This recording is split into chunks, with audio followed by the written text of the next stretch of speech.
So I should say, please forgive me if the audio or video quality is flawed or the lighting isn't very good. I pulled down the window shade behind me.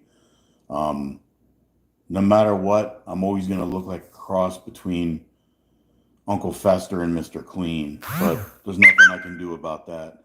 The main thing I wanted to bring up was just this kerfluffle down in Texas where the state legislature is supposed to convene and they don't have a quorum, and a lot of the Democrats have fled to other states, and their governor, Greg Abbott, apparently is threatening them with replacement if they don't do their job. It's all in regard to the redistricting. Um, Redistricting is a funny subject. It often brings up the issue of gerrymandering, which has negative connotations. But politically, gerrymandering is only bad. It's something bad when the other party does it. If Republicans gerrymander districts to favor them, well, that the Democrats will say that's bad. And if the Democrats reconfigure districts to protect them, then the Republicans will say it's bad and it's gerrymandering. Um, Personally, I believe that legislative districts should be drawn to be as compact and contiguous as possible. In Virginia, we've had several instances with gerrymandering done by either party. The most famous one is probably 1992, the congressional district created for Bobby Scott, who's a Democrat representing the 3rd district. Um, they used to call it the squish salamander. It it was like a mile tall and about 75, 80 miles wide. It went from the Chesterfield County line in South Richmond all the way down to Hampton and Newport News. And it kind of went, they called it the I-64 district. And they did it because they wanted to increase black representation. And Bobby Scott is a black man. But what they did, they made a district that was overwhelmingly, uh, overwhelmingly minority, overwhelmingly urban, mostly poor, and less affluent and more urban. But what that did is it made the 4th and the 7th, and I believe the 1st, more affluent, more suburban, more Republican, and more white. So, yes, you have a black face in Congress, but the political clout of Richmond was actually slightly diluted because it was split among 3, maybe 4 congressional districts. If they, nobody has a right to a district that's drawn to represent a certain race. Do you want an all Asian district or a mostly Hispanic district? Do you want a district that's mostly old people? I mean, how do you draw the line of who gets favored? That's why, the way I see it, I live in a rural county. We're way west of Richmond.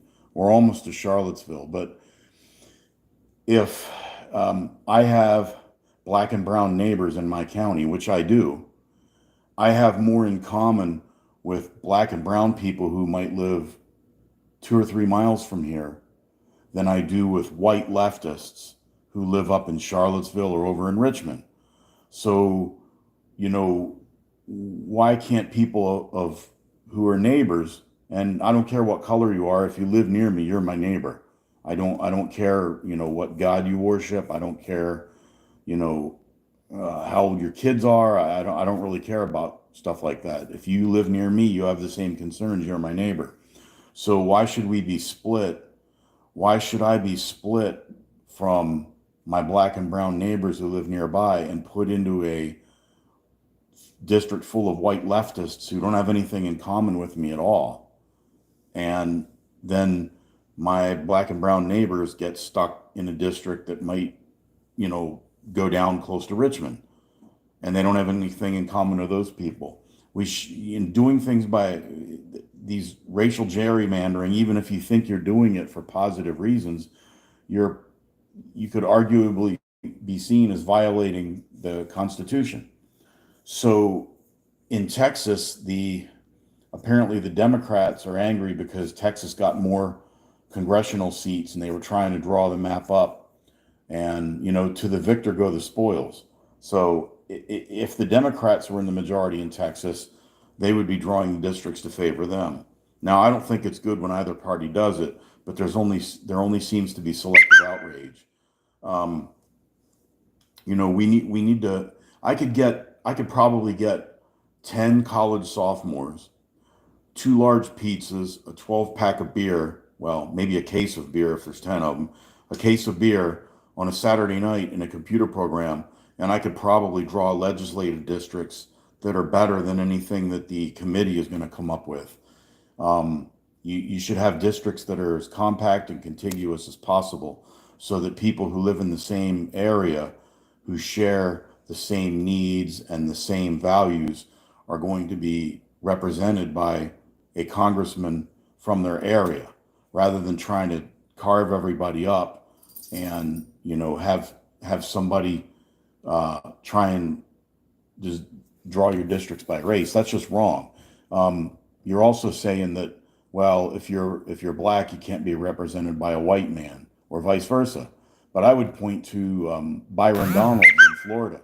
He's a black man, and he represents a district on the Gulf Coast of Florida that's about 70% white. And there's another man from Texas. I can't think of his name. I know his face. He's in the Congress, and he has a district that is majority white, and he's a Republican too. So we got to get around this stuff and put the racial stuff behind us. You don't get rid of discrimination by transferring it from one group to another. You end it. You move on and say we're all Americans. We're supposed to be treated equally under the law, the 14th Amendment. And this kerfluffle in Texas, it's up to the people of Texas to figure out how they're going to handle this. But Greg Abbott he might seem like he's a jerk or he's being caustic about it, but he is governor and he's supposed to enforce the law in Texas and the Texas Constitution. So he would be correct in removing these legislators or finding them under existing state law if they quit playing their games. If they don't quit playing their games and don't get back to work, they're supposed to work for the people, not Democrat people or Republican people. They work for everybody in the state. I believe they did that about 4 or 5 years ago. They tried the same stunt too, and they were actually subject to arrest. It's pretty crazy, but it's happening in Texas, but it can happen anywhere. And gerrymandering for racial purposes is always wrong. I don't care who you are. That's wrong. That's not how you do things. You should have your districts as compact and contiguous as possible. And it doesn't matter what the demographics of the area are. Another thing that is related to that is that we have probably, I don't know, 10 to 12 seats that are Democrat seats, and they go to blue states because of illegal aliens in the country. And one Democrat from California even admitted that she thought it was great that they have illegal aliens in her district because it increases her power in Congress and she gets more federal money. That's wrong too.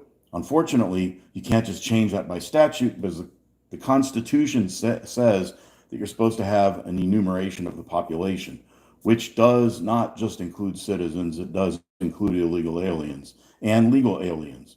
So, that's one of those things that, if you want to change the Constitution, you need to amend it. You can't do it by statute, and that applies to Republicans or Democrats.